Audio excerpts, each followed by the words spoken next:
नमस्कार, स्वागत है आपका अपने यूट्यूब चैनल इम्प्रूवमेंट क्लासेस में। आज का वीडियो कक्षा 10 और कक्षा 12 के विद्यार्थियों के लिए बोर्ड की परीक्षा को ध्यान में रखकर बनाया गया है। जैसा कि आप लोग जानते हैं कि बोर्ड की परीक्षाएं 22 फरवरी से प्रारंभ हो रही हैं। 22 फरवरी को हिंदी का पेपर है। इस बात को ध्यान में रखते हुए कुछ हमने आज के टॉपिक में हिंदी पद्य साहित्य के विकास से संबंधित प्रश्न शामिल किए हैं। उम्मीद है कि यदि आप इनका अध्ययन कर लेते हैं तो परीक्षा की तैयारी करने में आपको काफ़ी आसानी होगी। आइए बिना देरी किए हुए हम एक एक प्रश्न पर विचार करते हैं। जैसे पहला प्रश्न आपका आता है कि वीर गाथा काल की विशेषता है। वीर गाथा काल, जैसा कि आप जानते हैं हिंदी पद्य साहित्य के इतिहास को 4 भागों में बांटा गया है। आदिकाल या वीर गाथा काल, भक्ति काल, रीति काल और आधुनिक काल। तो जो वीर गाथा काल है इसकी विशेषता क्या है? जैसे पहला विकल्प है नारी का रूप सौंदर्य चित्रण, दूसरा है प्रकृति चित्रण, तीसरा युद्धों का सजीव चित्रण, चौथा मुक्तक काव्य की रचना। तो नारी का रूप सौंदर्य चित्रण आप जानते हैं ये रीति काल की विशेषता है, ये वीर गाथा काल की विशेषता नहीं है। प्रकृति चित्रण ये आधुनिक काल का जो छायावादी युग है उसकी विशेषता है। जो गा वाला ऑप्शन है युद्धों का सजीव चित्रण ये आपका सही है। युद्धों का सुंदर और सजीव चित्रण जो है ये वीर गाथा काल की विशेषता है। घा वाला भी सही नहीं है क्योंकि ये मुक्तक काव्य की रचना या तो ये भक्ति काल में दिखाई देती है या फिर रीति काल में दिखाई देती है।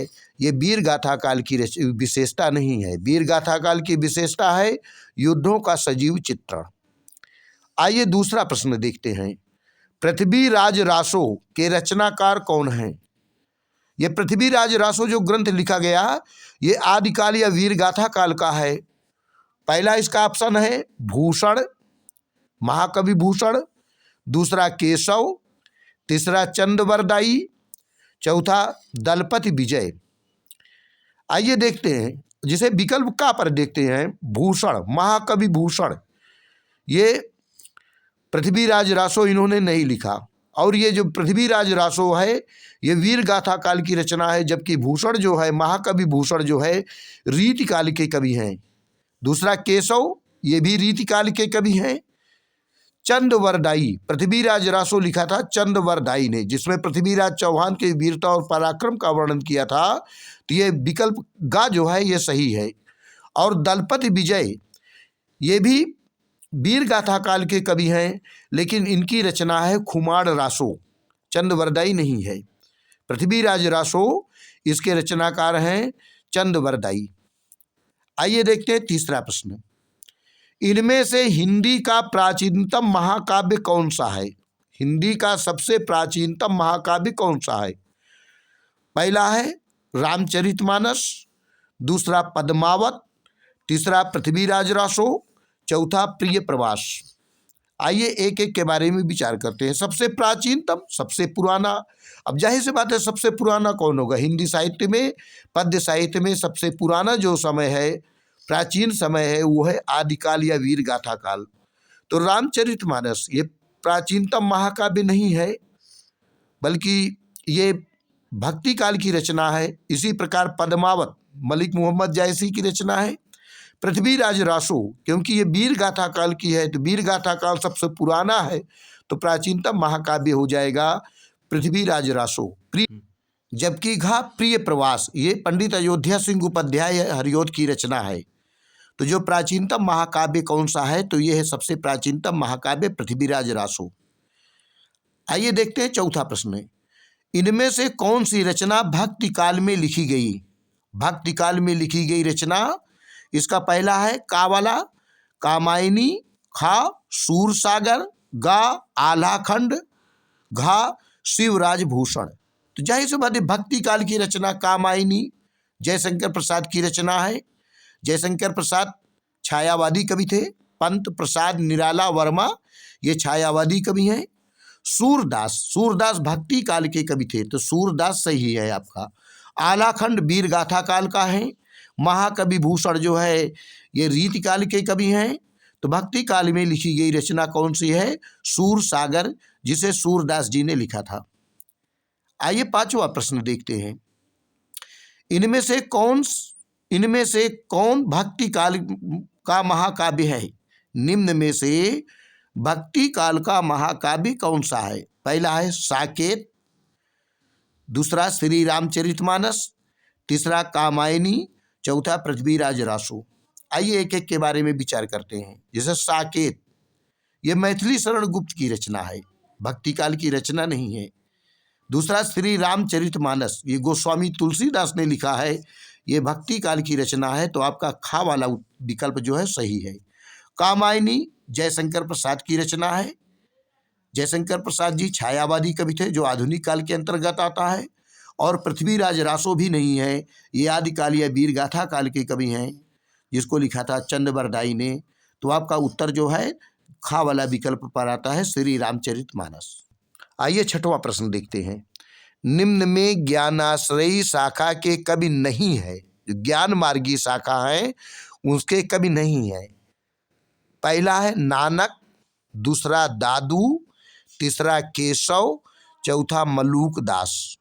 नानक ज्ञान मार्गी शाखा के कवि हैं। दादू ये भी ज्ञान मार्गी शाखा के कवि हैं। मलूक दास ये भी ज्ञान मार्गी शाखा के कवि हैं। ये केशव दास यही ज्ञान मार्गी शाखा के कवि नहीं है, क्योंकि केशव दास जो है रीति काल के कवि हैं, भक्ति काल के कवि नहीं है। भक्ति काल में ज्ञान मार्गी शाखा, प्रेम मार्गी शाखा दो आती है, ज्ञानाश्रयी शाखा, प्रेमाश्रयी शाखा। तो ये केशव दास है। आइए सातवां प्रश्न देखते हैं। प्रकृति के सुकुमार कवि कहलाते हैं। प्रकृति के सुकुमार कवि किसे कहते हैं? जो प्रकृति का चित्रण होता है, ये छायावाद के अंतर्गत आता है। निराला ये छायावादी कवि हैं। पंत सुमित्रानंदन पंत, प्रसाद जयशंकर प्रसाद, महादेवी वर्मा। अब ये चारों देखते हैं, ये प्रकृति के कवि माने जाते हैं, क्योंकि प्रकृति का वर्णन इन्होंने किया है। प्रकृति का जो है सुंदर और सजीव वर्णन छायावाद के अंतर्गत आता है, प्रकृति का मानवीकरण। तो निराला, पंत, प्रसाद, महादेवी वर्मा। इसमें देखते हैं प्रकृति के सुकुमार कवि सुमित्रानंदन पंत को माना गया है। ये प्रकृति के सुकुमार कवि पंत, ये आपका ऑप्शन सही है, खा। आगे देखते हैं। कौन सा नया अलंकार छायावाद की देन है? छायावाद की देन कौन सा नया अलंकार है? तो अनुप्रास, ये छायावाद के अंतर्गत नहीं आता। उत्प्रेक्षा, संदेह, मानवीकरण छायावाद की देन है। मानवीकरण, क्योंकि प्रकृति का मानवीकरण, प्रकृति का वर्णन किया जाता है, तो यह छायावाद की देन है, मानवीकरण। आइए देखते हैं अगला नौवां। प्रयोगवाद की विशेषता है। का प्रकृति वर्णन, खा नवीनता के प्रति आग्रह, गा अतिशय भावुकता, घा श्रृंगार रस की प्रधानता। इसमें एक से एक सही है। प्रयोगवाद प्रकृति वर्णन ये छायावाद की देन है। अतिशय भावुकता ये भक्ति काल या रीति काल की देन है। श्रृंगार रस रीति काल की है। प्रकृति के प्रति आग्रह, प्रकृति के प्रति आग्रह ये प्रयोगवाद की देन है। आइए देखते हैं। भारतेंदु युग में लिखी गई रचना है। कामायनी ये जयशंकर प्रसाद के द्वारा लिखी गई रचना है, छायावाद युग की है। पृथ्वीराज रासो भक्ति काल ये वीरगाथा काल की रचना है। आंसू जयशंकर प्रसाद की है, छायावाद की है। प्रेम माधुरी जो भारतेंदु हरिश्चंद्र की रचना है, तो ये भारतेंदु युग में लिखी गई है। ग्राम्या रचना है किसकी? सुमित्रानंदन पंत, मैथिली शरण गुप्त, अज्ञेय जिनका पूरा नाम सच्चिदानंद हीरानंद वात्स्यायन, जयशंकर प्रसाद। इनमें जो ग्राम्य रचना है ये सुमित्रानंदन पंत की रचना है।